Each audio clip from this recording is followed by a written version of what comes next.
buseruko bwa Republika Iharanira Intwaro Rusangi ya Congo. Intambara imaze imyaka myinshi gumisubira mu kwezi kwa Kigarama 2025. Intambwe nshasha y'umugwi witwaje ibigwanisho AFC M23 yatumye ibihumbi by'abantu bahunga. Uyu munsi turabashikana aho bita mu Gatumba ni mu gisagara ca Bujumbura. Aho ubuzima bw'impunzi zahahungiye ziva mu gihugu kibanyi ca Congo butifashe neza. Uraza kumva byinshi uko bimeze, ubuzima babayemo ndetse n'ibindi. Uza kumenya impunzi zihagerera yuko zingana, ni ibintu bitoroshe.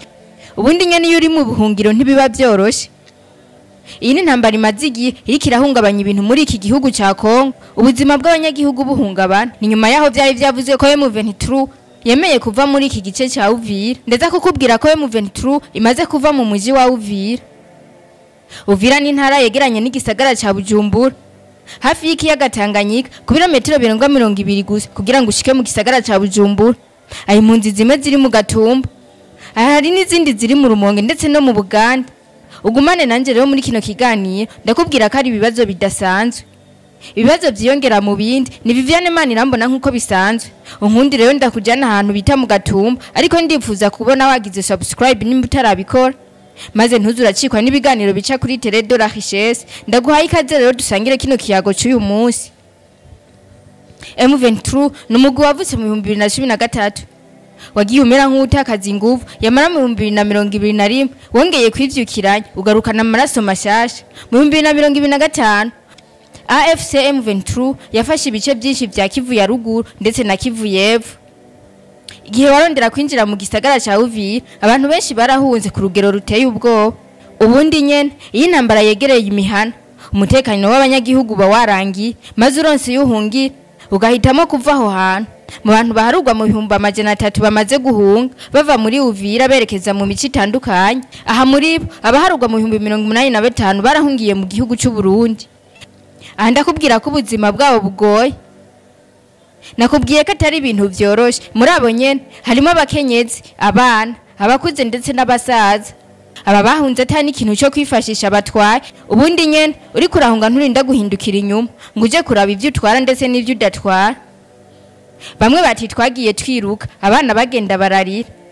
Kandi nyene akenshi y'abana hari intambara baguma barira. Abandi bati twasize inzu, imirima ndetse n'ibindi bintu byose. Bati turara hanze, nta mazi, nta tuzu twasuguma. Bamwe bakifuza gusubira iwabo, abanyeshure bati ndifuza gusubira kwiga iwacu. Umuryango ushinzwe amahoro ndetse no kubana neza mu bice bya Uvira, mu bice bya Fizi ndetse na Mwenga Itombo. Ugasaba ubutegetsi, amashirahamwe ndetse n'indi miryango ijejwe gateka kazi na muntu kugira ngo bafashe abahunze bava Uvira, na cyane cyane abari mu bibazo byo mu Gatumba. Ahadi Biamaso yavuze ko aba bantu bahungiye muri site ya Gatumba, abari mu Cibitoke, Gisenyi ndetse na Kaburana. Babayeho mu buzima bugoye, yerekanye neza ko abantu batagira utuzu twasuguma, bataronka uko bivuza kandi katanu ubufasha bariko bararonka. Ahadi Biamaso ati abanyagihugu bose ndetse n'inzego zitandukanye baratandukanye mu gihugu kibanyi cy'u Burundi. Bamwe bari mu Gatumba barara kumbuga ku kibuga c'inkino ata bintu bafise kandi atani imfashanyo bariko bararonka. Nico gituma twasabye abategetsi ubufasha. Twabonye ko uburaro budahagije ko kuronka service z'amagara y'abantu canke zo kwa muganga bigoye kandi katamfashanyo y'ubutabazi hari. Aya rero n'amajambo yavuzwe na Ahadi Biamaso uyajejwe komite ishinzwe amahoro ndetse no kubana neza mu bice bya Uvira, Fizi ndetse na Mwenga Itombo. Aha yavuga ku bibazo by'impunzi ndetse n'abimukira bari mu Gatumba. Ahadi Biamaso rero akaba yasabye ko umupaka wa Gatumba Kamvimvira wo kugurugwa kugira ngo byorohereze impunzi n'abahungabanye bashaka gusubira mu mihana yabo. Uyu mupaka wa Gatumba Kamvimvira rero ukaba wugawe mu ntango z'ukwezi kwa Kigarama. Ahari itariki ya 10 Kigarama 2025 uyu ukaba wugawe mu gihe intambara yari isubiye kugwira mu gihugu ca Congo. Ku ruhande rwa RTS AFC M23 yashitse hafi cyane y'umupaka igihe yafata Uvira. Ibi byatumye ubuzima bw'abanyagihugu baha ahantu buhungabana. Aha ni mu gihe byavuzwe yuko M23 yatangaje ko ivugomba kuva muri Uvira.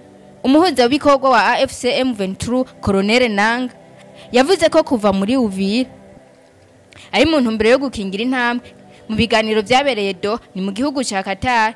Ibi byahuza M23 ndetse na leta ya Congo.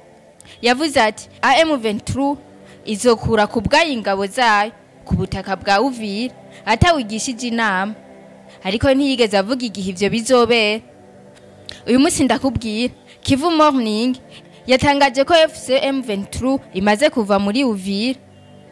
Abagwanya amajana ba M23 batanze umurongo bava muri Uvira biragaragara nkuko M23 yatangaje ko izova muri Uvira ariko atawigishije inama. Uyu munsi abagwanyi bagaragaye batonze umurongo basohoka bava muri Uvira. Iki gice naco bari bagifashe ku wa 10 Kigarama 2025. Aha niho AFC M23 yatangaza ko yafashe umuji wa Uvira. Aha rero aba bagwanyi bagaragaye batekeye imizigo yabo maze barareka umuji wa Uvira batangura kuvayo. Benshi bakaba bari bafise ibintu byabo basanzwe batwaramwe amasasu yabo, umwe wese n'ibikoresho byiwe, maze aba bakaba bagaragaye kari benshi cyane batonda umurongo mwibarabara.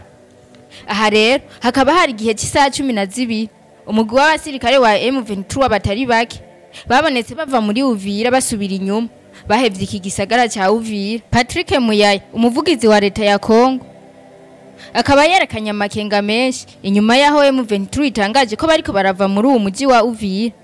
Patrick Muyaya yavuze ati ninde ashobora kubigenzura, mbega ko bagenda bariko bajahe, mbega bariko basiga iki ngaha muri uyu muji.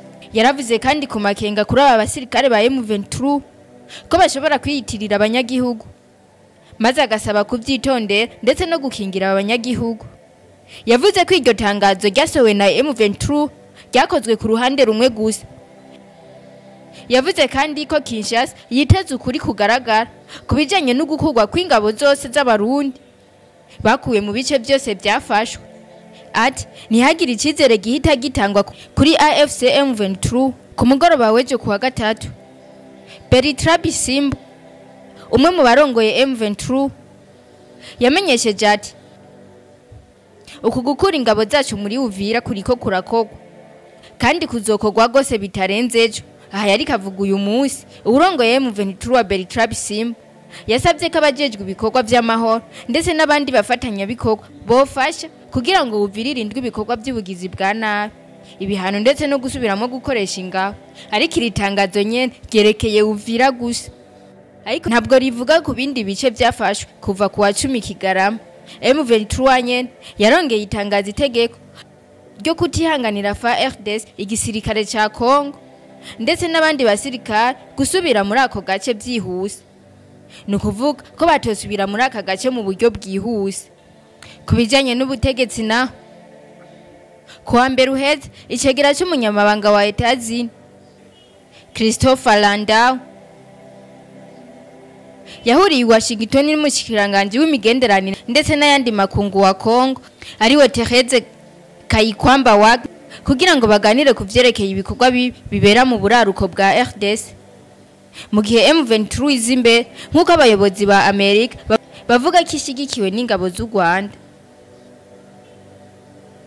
Ubuserukira Amerika muri Congo Ambassadeur Lucy Tamlin yavuze ko abakuru b'ibihugu ba Amerika basomye ivyerekeye Uvira kandi ko Washington izokomeza kuganira n'impande zose ndetse no gushira imbere gusubira mu biganiro by'amahoro. Natanguye ndakubwira uko impunzi zibayeho mu gatumba. Bamwe bashaka kwisubirira iwabo, abanyeshuri bifuza gusubira kwiga muhiri wabo. Nkubwiye kandi ko M23 yavuye muri Uvira naho amakenga ataheze ku muvugizi wa leta ya Congo, ariko kumbura ibintu bishobora kugenda neza. Wari kumwe rero na Jewe Viviane Manirambona. Icyo ngusaba usangiza abandi iki kiganiro maze nabo babashe gushikirwa n'inkuru zica kuri Télé de la Richesse.